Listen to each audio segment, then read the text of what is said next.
Bonjour et bienvenue dans cette nouvelle vidéo de notre formation Full Stack dédiée à Django et React. Aujourd'hui, nous allons voir comment récupérer dans la liste de nos publications au niveau de notre front-end. Donc, dans un premier temps, nous allons d'abord l'afficher au niveau de notre console et dans un deuxième temps, nous allons voir comment modifier le DOM et l'afficher. Donc, le but est de faire comme ceci. Donc, aller donc sur notre plateforme, comme nous l'avons déjà vu. Je vais garder ce lien. OK. Lorsqu'on arrive sur le bloc, OK. Et qu'on voit dans la liste de nos publications affichées. OK. Je vais venir dans mon application. Je vais me rendre dans Front-end comme vous le voyez et dans app.js. Je vais d'abord commenter le compteur puisque nous n'allons plus avoir à faire avec le système de compteur. Voilà compteur. Si je sauvegarde, vous verrez qu'il n'y a plus rien là. OK. Je vais légèrement réduire pour avoir plus d'espace. Et là, je vais faire un CTRL B. OK. Je vais également le réduire comme ceci. Je reviens là au niveau à la racine de mon dossier SRC. Je vais créer un nouveau dossier qui va s'appeler Views qui va contenir dans l'ensemble de nos différentes pages, la page de contact, la page des listes de publications et la page des détails d'application. OK. Là, au niveau des Views, je vais créer donc un composant qui va s'appeler HomeView, donc qui est l'accueil. HomeView pour JSX. Et dans HomeView, je vais dire create React Hero Function Component Export. OK. Là, j'ai HomeView, je vais garder ce même nom. Je vais juste sauvegarder. Et je viens dans app.js. Je retire mon compteur que j'ai mis en commentaire. HomeView.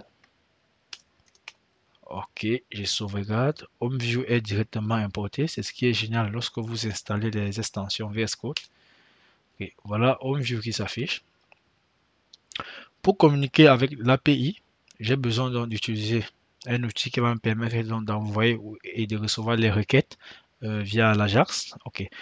Vous pouvez utiliser l'outil Fetch qui est un outil natif JavaScript, mais je vais plutôt aller sur la base de Axios. OK, j'aime tellement Axios.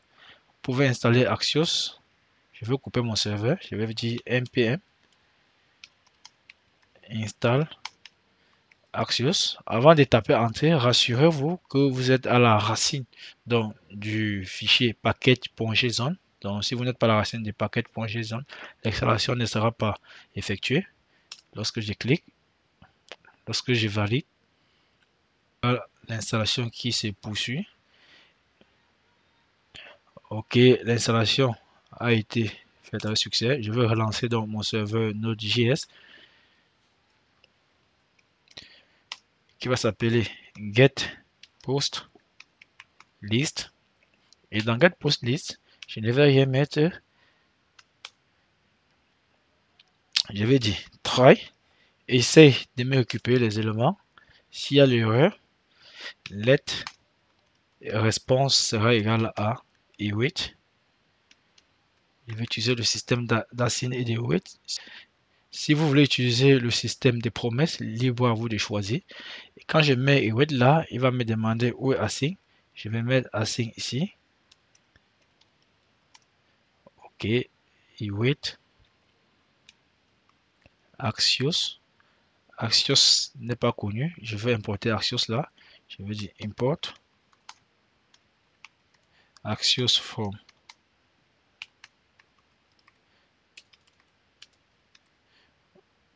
OK.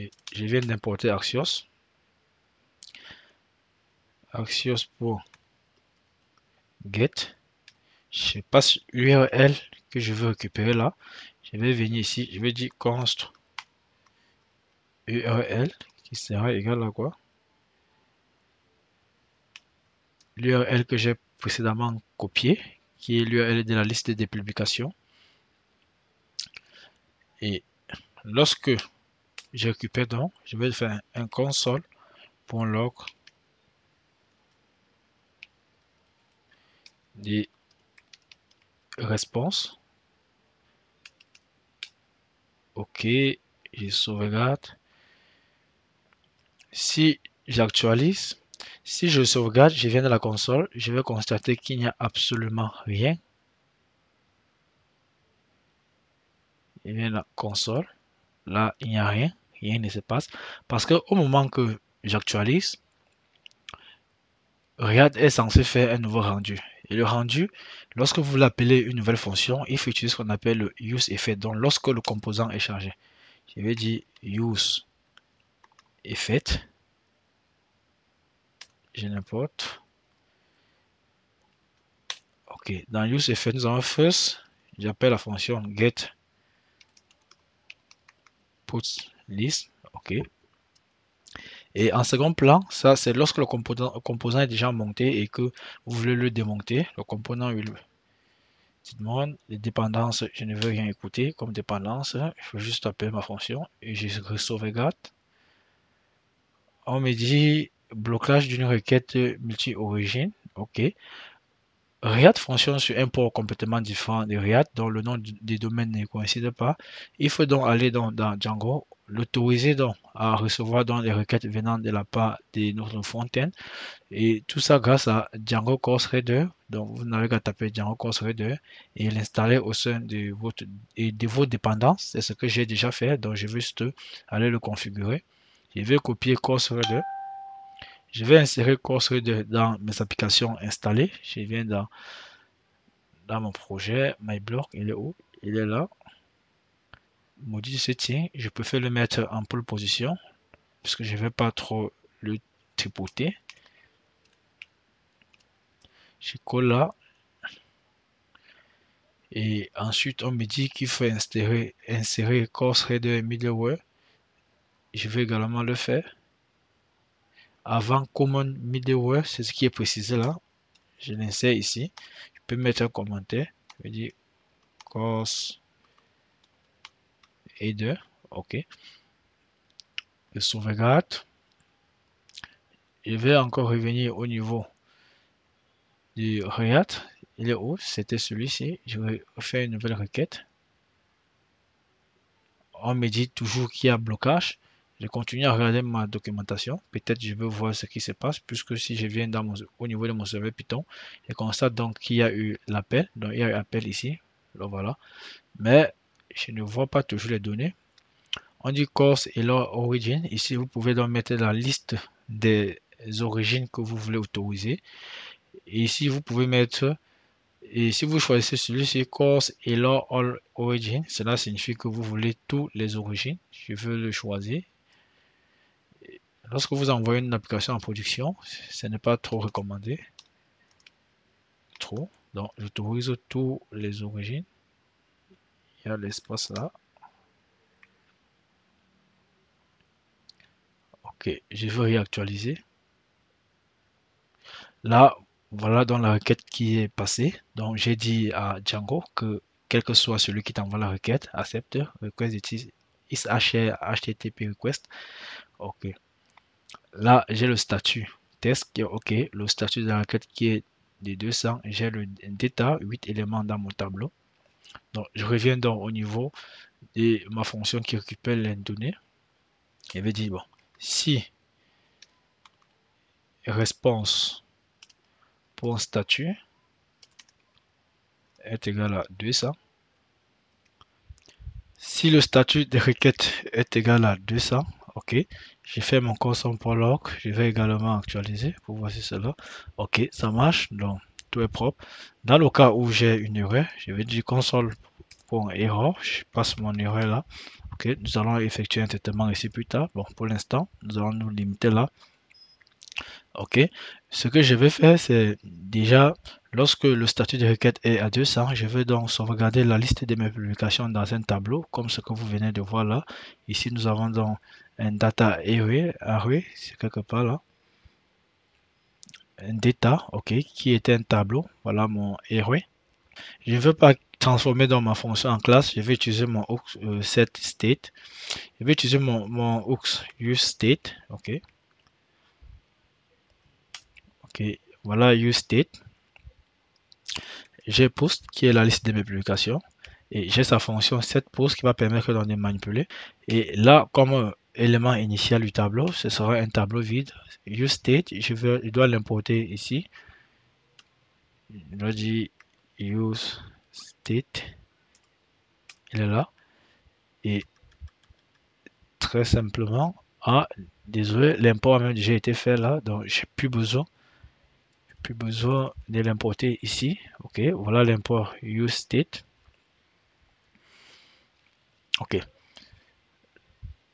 je vais faire un setPost qui est la fonction. Ça remplace le setState au niveau des classes components. Et ici, je vais dire, bon, voilà, post, la liste de mes publications, qui est une fonction qui retourne quoi? Qui retourne mon tableau, bien évidemment, mon tableau. Et ce tableau sera égal aux anciens éléments du tableau, plus response dot data. Ok. Ok. Je pouvais même dire là que si le statut de requête est égal à post, on pourrait même dire encore let data sera égal à await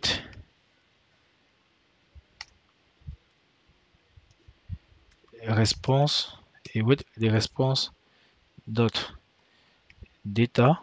Ok. Là, ici, au lieu de mettre response.data, nous allons juste mettre data à ce niveau. Et on va faire un console.log. Un console.log des posts. Ok. Pour voir si cela a marché. Je vais sauvegarder. Je reviens là. Ça m'affiche un tableau vide. Je vais également actualiser. Là, j'ai la liste de mes éléments. Ok. Par contre, si je passe post ici comme dépendance, ça va appeler sous forme de boucle qui n'est pas bon. Ouais, ça appelle, ça lance plusieurs appels parce qu'à chaque moment, ça observe le changement. Ok. Bon, nous l'avons fait. La prochaine étape, c'est de l'afficher au sein de notre DOM. Ce que nous allons faire, c'est venir ici. Nous allons donc définir notre fonction map qui va permettre, bon, on peut d'abord définir h2.